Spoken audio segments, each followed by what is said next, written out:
Bonjour mes chers élèves, on va faire le dosage acédo basique pour la deuxième année bac, toutes les branches, bien sûr, toutes les branches, ils ont cette sous-chapitre.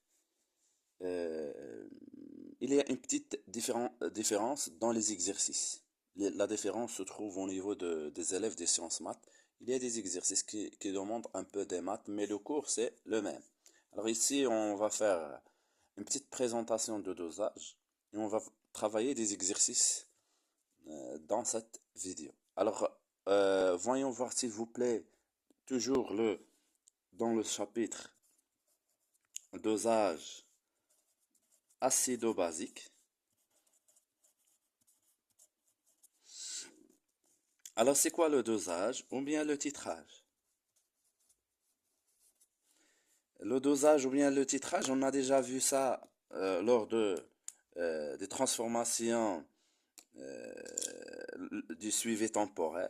Alors, le dosage, c'est une méthode chimique, ou bien le titrage, c'est une méthode chimique qui consiste, il faut écrire la définition s'il vous plaît, qui consiste à déterminer la concentration d'une espèce chimique en solution.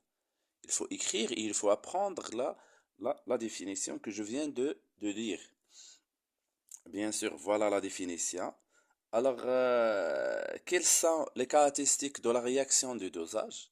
Quelles sont les caractéristiques de la réaction de dosage? La réaction de dosage, elle est rapide. Voilà. Et quoi encore, s'il vous plaît?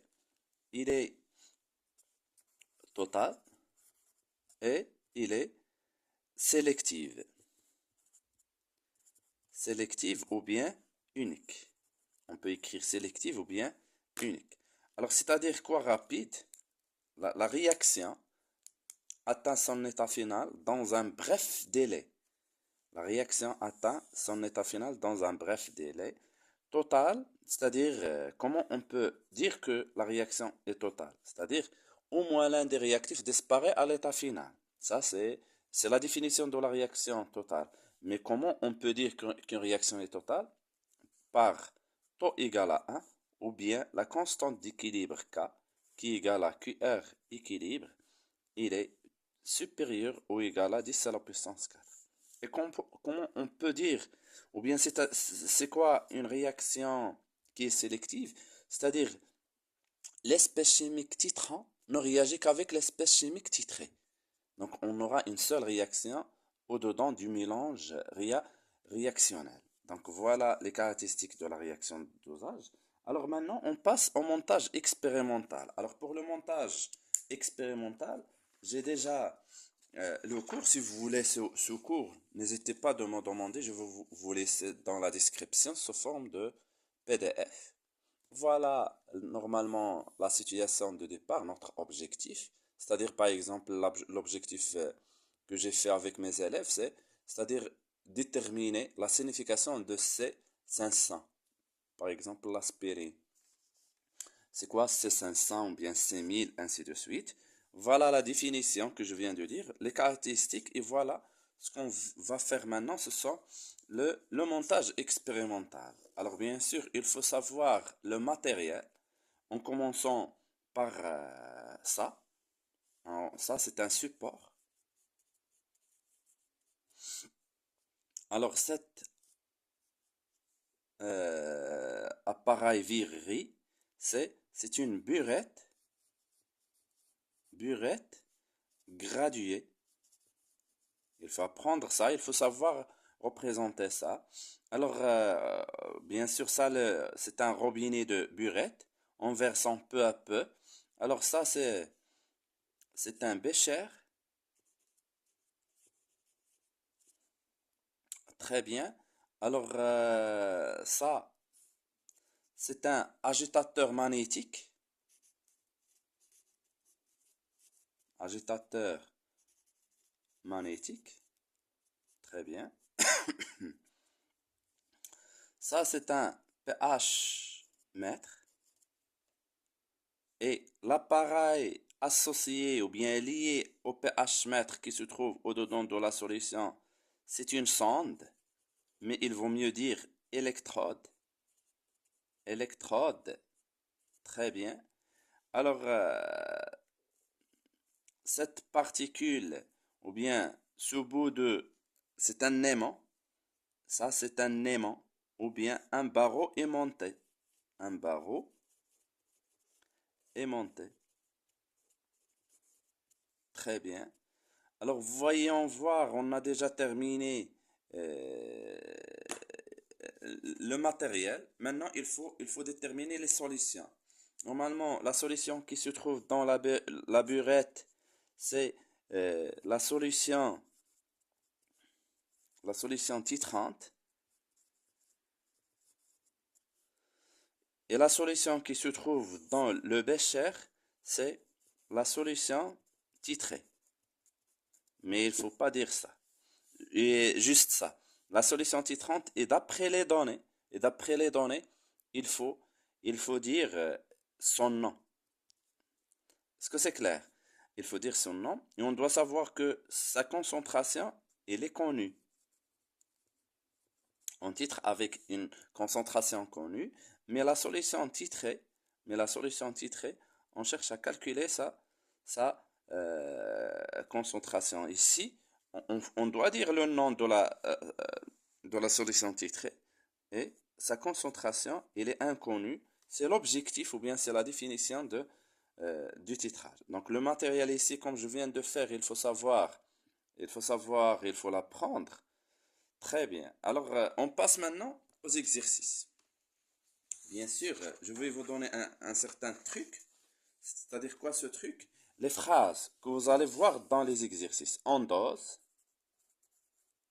C'est bon. On dose. Par. Alors, on dose toujours. On dose. C'est quoi celui qu'on va faire le dosage? C'est titré. On dose titré par titrant. Donc, ici, le titré, il va être soit acide, donc en dose. Alors, voyons voir. Parce que l'équation de la réaction est intéressante. Donc, on peut faire le dosage d'un acide par une base. Et c'est quoi la base? On doit la prendre. Ou bien, on peut doser une base par un acide. Et c'est quoi l'acide? Alors, pour faire ça, essayez de suivre avec moi. Par exemple, on dose مثلا par exemple une solution d'acide AH par. Normalement, pour vous, il faut apprendre ça. On dose l'acide, vous aurez certainement la formule. Mais par, je vais vous donner, on peut vous donner dans les données seulement le nom. Et c'est toujours hydroxyde de sodium. Hydroxyde de sodium ou bien hydroxyde de potassium. Normalement, hydroxyde de sodium ou bien hydroxyde de potassium, la partie nécessaire d'ILE, c'est H au moins. Il est A que, mais ici, hydroxyde de sodium, ici, c'est Na+. Et voyons voir que ce Na+, c'est un élément témoin, parce que la réaction, elle va se faire entre AH et H au moins. Donc, voilà l'équation lors de, ici, c'est le dosage d'un acide par une base. Donc, l'équation de la réaction, il faut l'écrire, il faut savoir l'écrire à l'œil fermé. Comme ça, AH plus H au moins, une seule flèche. Alors ça, c'est un acide qui va libérer un H plus vers H au moins. Donc il va nous rester A moins plus, plus H12. Très bien. C'est clair. Mais il faut savoir ça. Il faut réussir à écrire l'équation de la réaction. Très bien.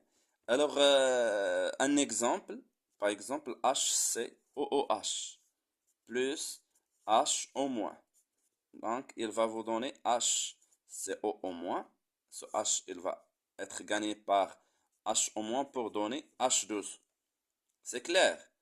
Donc, par exemple, solution de chlorure d'ammonium, NH4+, plus H au moins. Il va nous donner quoi? Donc, ici, il va nous rester NH3 plus H12. Voilà Le cas d'un exemple de quoi? De dosage d'un acide par une base. Alors, par exemple, ici, on peut vous donner, on dose quoi? On dose une base par.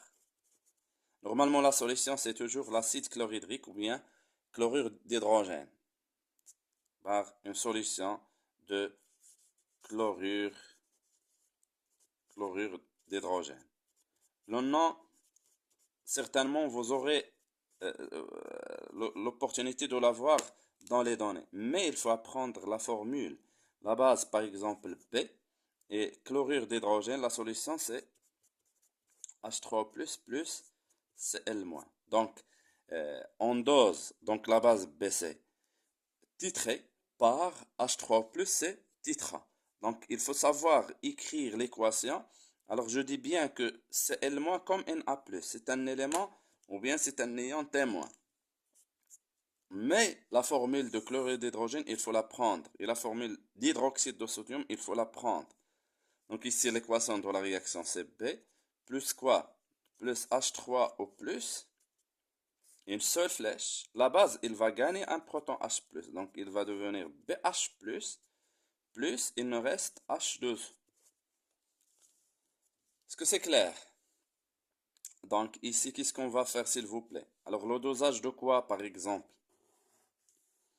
Un exemple, c'est par exemple NH3 plus H3O+. Il va vous donner quoi? NH4 plus H2. Est-ce que c'est clair ou bien c'est H3 3N plus H3O plus qui va vous donner CH3 3. Alors, il va gagner un proton H+, il devient NH+, plus H12. C'est bon?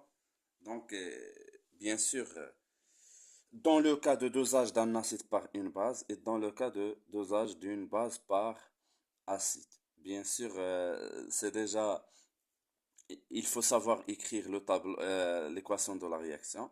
Et on va voir dans les exercices comment on peut écrire, ou bien dresser le tableau d'avancement et travailler sur pour réussir à trouver des, des définitions, ou bien des relations des données.